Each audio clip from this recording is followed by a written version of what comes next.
자, 함께 만드는 안전한 세상 시간입니다.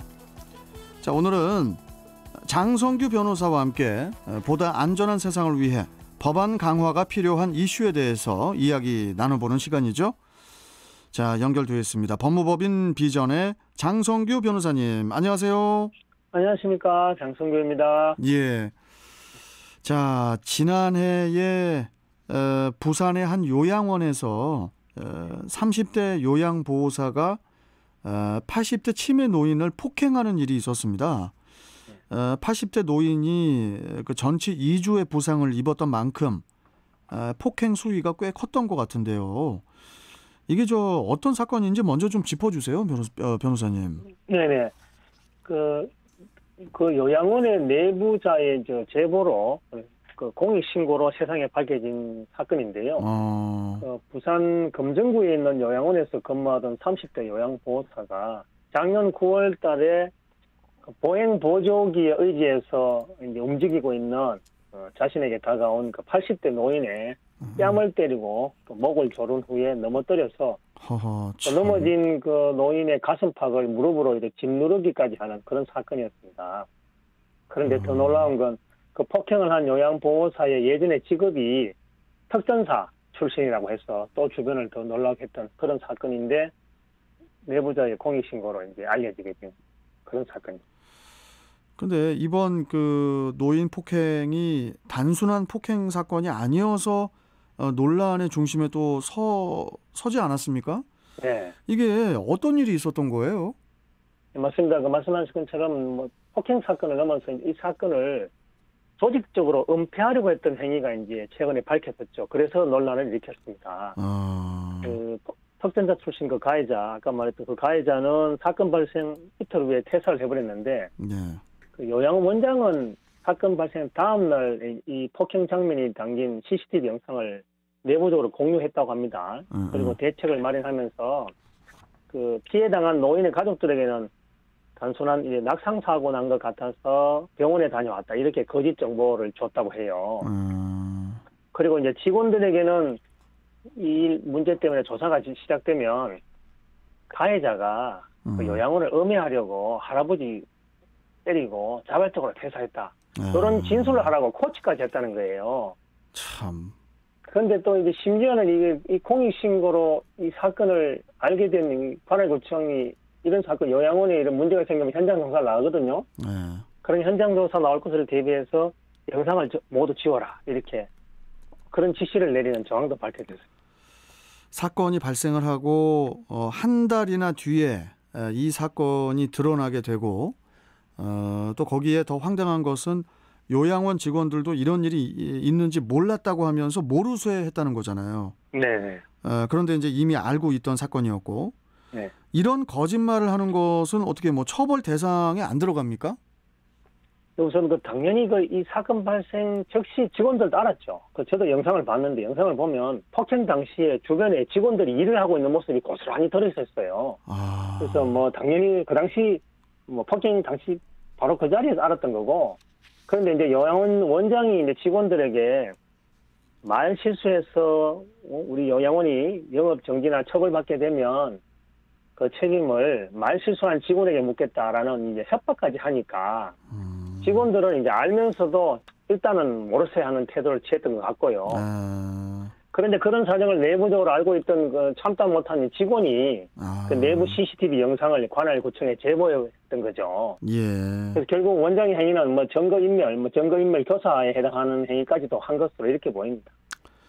사건을 알게 된 그 요양원 원장은 폭행 모습이 담긴 CCTV 영상을 다 지우고 네. 요양보호사 A씨가 요양원을 음해하기 위해서 노인을 때리고 또 자발적으로 퇴사했다라고 하면서 이렇게 지시를 했다는 것이 이게 참 충격적이고 이 원장이라는 직분을 이용한 이 강압적 지시, 권력 남용 이런 것도 비윤리적 행위 아닙니까?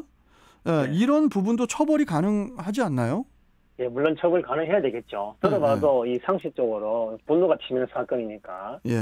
그래서 이런 학대 사실을 알게 된 사람은 원칙적으로 이제 수사기관이나 노인보호전문기관에 신고 의무가 있습니다. 그런데 이 원장은 그런 신고를 못하게 한 거죠. 그래서 그런 부분은 형법상 강요죄에 해당할 수 있고요. 그리고 또 원장이 말한 그 말 내용 중에 협박과 관련된 것. 만약에 요양원이 영업정지 당하거나 처벌받으면 그 책임은 말실수한 직원에게 묻겠다. 이렇게 말한 것, 그 부분은 협박죄입니다. 협박이죠. 그렇죠. 그리고 이제 그래서 이런 그 특전사 출신 가해자도 당연히 처벌받을 것이고 네. 원장도 처벌받는 것은 이제 시간 문제인데요. 그런데 이제 사건 발생 후에 은폐 시도 또는 강요, 협박 등에 비추어서 원장은 뭐 자기들끼리 내부적으로는 영업 정지 당하면 나중에 책임 묻겠다는데 제가 보기에는 영업 정지 아닙니다. 더 넘어서 이 요양원 자체에 대한 영업 취소까지 될 것으로 보입니다. 사건을 하나 더 좀 보겠습니다, 변호사님. 네. 앞선 사건과 좀 비슷하다면 비슷할 수도 있는 사건인데 네. 돈을 가로챈 요양보호사도 있다고 하던데요. 이건 어떤 사건인가요? 네, 이 사건은 작년 11월에서 12월 사이에 발생한 사건입니다. 40대 또 요양보호사가 등장하는데 40대 요양보호사가 자신이 2년간 돌보던 80대 노인의 통장에서 5차례에 걸쳐서 3천만 원 넘는 돈을 빼돌린 행위가 있었습니다. 참. 그리고 2년 정도 보호를 받는 과정에서 이제 믿음이 생겼겠죠. 그 80대 어르신이. 그래서 그 통장 관리를 요양보호사에게 맡겼고, 그거를 이용했던 보호사가 거의 뭐 믿는 도끼에 발등 찍힌 그런 경험을 당해버렸습니다. 노인께서. 아니, 그런데 돈을 빼간 가해자의 그 다음의 행위가 더 문제가 됐다고 하던데요. 또 어떤 일이 있었던 건가요? 네, 그 80대 노인은 그 할머니였는데요. 피해 할머니의 여동생이 이제 그런 사실을 알게 되어서 어떻게 이럴 수 있느냐, 돈 돌려달라. 그런데 벌써 그 당시에는 벌써 돈을 다 써버렸대요. 그런데 돈을 돌려고 하니까 또 처음에는 돈을 돌려준다고 했다가 나중에는 태도를 돌변해서 뭐 오히려 뭐 놀리는 약간 뭐 조롱이 담긴 문자를 보내기도 해서 그 피해 할머니의 여동생이 그 요양보호사의 집을 찾아갔대요. 찾아갔는데 그 요양보호사의 남편이 나타나서 냅다 폭행까지 해버려가지고 어이없는 또 피해를 당했죠. 그런 사실도 이거 무슨 뭐 도둑질에 무슨 폭행까지 그 사람들은 어떻게 처리가 되는 건가요, 그러면? 제가 봤을 때는 재질이 상당히 불량합니다. 네, 이건 뭐 이해가 안 가는데. 이런 신뢰를 저버리고 돈을 빼낸 행위 그 자체가 업무상 횡령에 해당하는 데다가 또 그런 부분을 어쨌든 이의를 제기하는 측에다가 그 남편이 또 두들겨 패는 행위일까 해서 경찰이 현재 조사하고 있거든요. 그래서 뭐 요양보호사 그분 여자분하고 그분의 남편 둘 다 이제 모두 전과자 되는 거 얼마 남지 않았다고 보입니다. 참 이게 갈수록 고령화 시대로 가다 보니까 노인 인구는 이제 점차 늘어나고 또 노인분들을 관리를 해주는 직업 또한 그런 직업 또한 또 꼭 필요한 직종이 됐거든요.